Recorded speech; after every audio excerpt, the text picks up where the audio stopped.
Let's talk about the Milwaukee Bucks. Now, we talked about the Nuggets pulling a 180. Man, this team pulled a complete 180. They've won 4 straight games in their past 4 games. Now, granted, competition wasn't great, but you play who's in front of you, I guess. Giannis won Eastern Conference Player of the Week. In that week, he averaged 33 points, 11 rebounds, and 7 assists on 62% from the field. The Milwaukee Bucks also keep extending their gigantic franchise or NBA record of making 5+ threes. They've now done it in 530 straight games at the time of recording. Wow. So the previous record was like 4-something. By who? I don't remember who it was. I think it was Houston. Wow. Something like that. 5 straight. Wait, what is it? They've made 5 threes as a team in 530 games in a row. Oh, wow. How many seasons is that? Or like 8 seasons, maybe? I'm just going to go to my calculator because I don't feel like doing math. So that is 6.5 seasons. 6.5, okay. That's crazy. Yeah, it is a lot. That's like right around Giannis starting to become a star. Yeah. So there you go. And we did see some rumors that they are interested in Dorian Finney-Smith and Cam Thomas as far as a potential trade goes in February. Cam Thomas or Cam Johnson? That would be huge if they got to Cam That's Thomas. big for them. It would be. That actually fills in. A need. Yes, As far as because the 2. you could slide in. I would assume they give you back Middleton. Yeah, we would probably because we're Middleton. tanking, so we're going to take on. We'll either take on his salary, or the Bucks are idiots. They'll just give us someone good, and we could easily flip them for. We could flip them to the Celtics for like more assets. Yeah, but Cam and DFS go right into that lineup. I mean, Cam Thomas isn't going to get traded. It's just you have to put your guys available just to get calls because you never know when a James Dolan gives you 6 firsts from Mikal Bridges. You can't say no to that. even Right. DFS and Cam Johnson, those are still upgrades. Even if it's just DFS, it'll be fine. Yeah. Yeah, But in my honest opinion, the Bucks will wind up with Bruce Brown makes after sense. February. Yeah, I would see that. They need defense, bro. They have none of that. Yeah, I Yeah. mean, Damian Lillard does not play a lick of defense. Yeah, it's bad. outside of Giannis, Dame, Bobby Portis, Brooke, Gary Trent, their bench is not looking pretty. Nope. It's Who they got? You literally just mentioned the whole bench. I the whole bench? mentioned literally their whole team. Torian okay. Prince, I Now, guess. you got to give credit to AJ Green. AJ He's Green been is hooping. there, yes. Yeah. Pat Connaughton. Honestly. We're waiting for Chris Middleton, of course, to come back. That's I wouldn't count on. really it. I wouldn't count on him, to be honest with you. He's Yeah. definitely going to help them. Well, he's dealing with a lot of setbacks right now with his injury. So because Yeah. he's cleared to play, but he doesn't feel comfortable yet. He's trying to get his body ready the so he doesn't injury? re-injure himself. I think it was his knee, which is becoming a reoccurring issue, unfortunately. Yeah.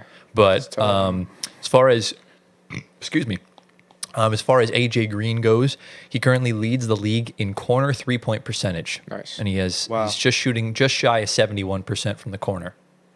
So he's been a Wow. big help to them. Yeah. And look, they've had some very tough games, even though they haven't played the greatest competition. I mean, LaMelo drops 50 on your head top and you still win the game. Right. Like, that's something to be said. Right. So your thoughts, Gio, since I know you were a humongous Milwaukee Bucks believer Yeah.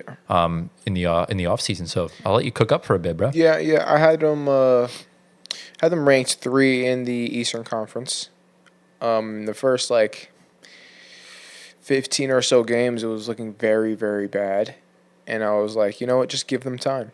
And we gave them time, and they're rising up in the ranks now. What seed are they right now? They're 6. 6 seed. They're 8 and 9, I think, right? They're 8 and 9. 8 That's and 9. correct. So, look, it's only going to be up from here. Middleton, hopefully he comes back and he comes back healthy, although we can't rely on him. And Yeah, you cannot. I see their chemistry is getting much better. In the beginning of the season, it was just give the ball to Giannis, get out the way. Chemistry was terrible, and now it's become, I actually see them passing the ball on offense, which is a nice thing to see. Yeah. So everyone's getting an opportunity to, to showcase the skills they have.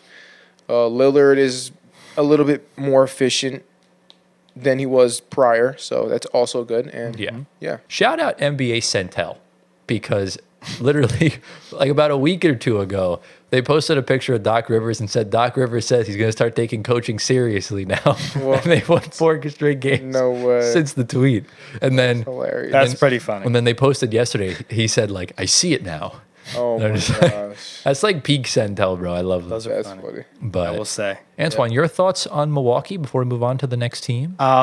Listen, if the team, we said it, Milwaukee and Philly were bottom barrel, 14-15. If I was going to pick the team that was going to be better, it's Milwaukee because they're the more healthier team and there's not much drama surrounding them as much as Philly. But equally, they're both in their own bad state of mind. But I had, of course, Milwaukee rebounding a lot quicker than Philly did, and they have. Yeah. Yeah. So I think, they look good. They need help, though. This team is Dame playing a lot better is great. That's what they needed. But outside of their starting five, even Trent, Portis, rotation guys, they need depth.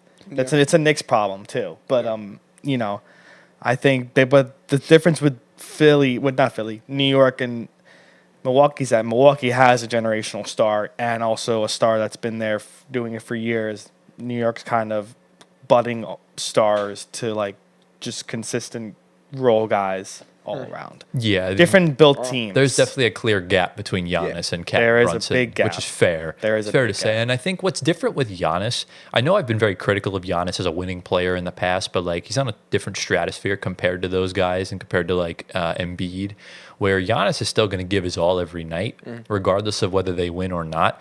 And I think that's just an easier safety net to have rather than relying on Joel Embiid, who's played, 5 games this year, 6, Yeah. something like Yeah, that. Barely. around that. And look, we've said this. The one issue with Milwaukee's durability. Like, can they stay healthy?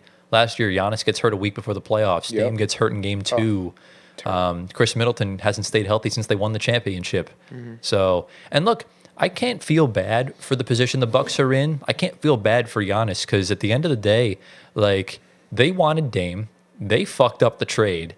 And, you didn't send Holiday to a third team. You intentionally sent him to a tanking team that had they weren't keeping him. Yeah. Like it would have cost you nothing to call up a Dallas or call up a Miami or call up a or whoever, get him out of the conference.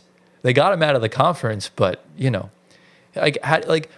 for context, 2 weeks prior to that trade, the Boston Celtics traded Malcolm Brogdon to the Clippers. But Yes. because of his injury, the Clippers called the trade off. So you knew Boston had a point guard that they wanted to give up, making $25 million. So I can't feel bad for the situation the Bucks put themselves in. I just can't.